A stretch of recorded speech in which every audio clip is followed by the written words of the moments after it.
was the first decisive battle of Islam. And it is a battle that all of us are familiar with.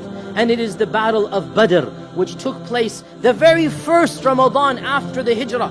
On the 17th of Ramadan, in the second year of the Hijrah, we all know the story that a small group of Muslims, barely 300 in number, were expecting a caravan to pass by. So they were not prepared, they weren't wearing armor. This was a raid on a caravan. It was not an army expedition.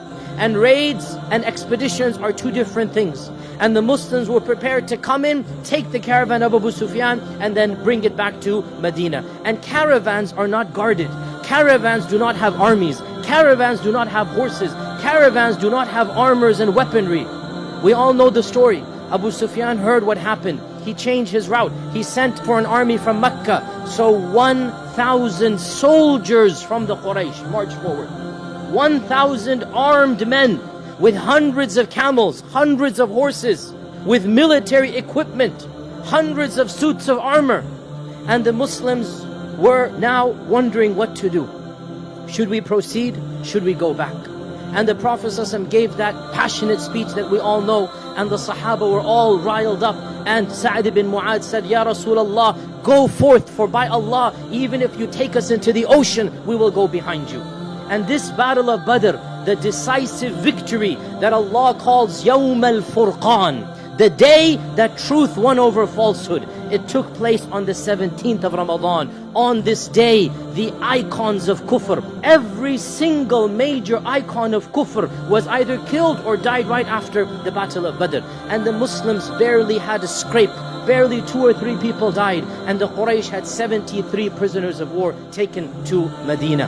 This day of Furqan, Allah subhanahu wa ta'ala reminds the believers that on this day, Allah had promised you would be victorious over one of the two groups, either the caravan or the army. And you wanted the caravan because that was easier for you. But Allah subhanahu wa ta'ala had wanted something greater than that, so that the truth can be manifest over falsehood. This day of Ramadan, 17th of Ramadan, was the first victory for the Muslims, and not coincidentally, it occurred in the middle of the month. And the lesson we learn from that victory for us this Ramadan, the lesson we learn is that, you know what, we might not be fully prepared. We might not be fully prepared for that month. How many of us now are trepidating, wondering, how am I going to fast? But just like the Muslims were not prepared for Badr, but when Badr came, they stood up for the challenge. When Badr occurred, they put their trust in Allah subhanahu wa ta'ala, and Allah subhanahu wa ta'ala gave them that victory. Even if we feel unprepared for Ramadan, and many of us are spiritually and perhaps even physically unprepared right now, even if we feel unprepared, put our trust in Allah, and Allah Azza wa Jal will cause us to be victorious in this month.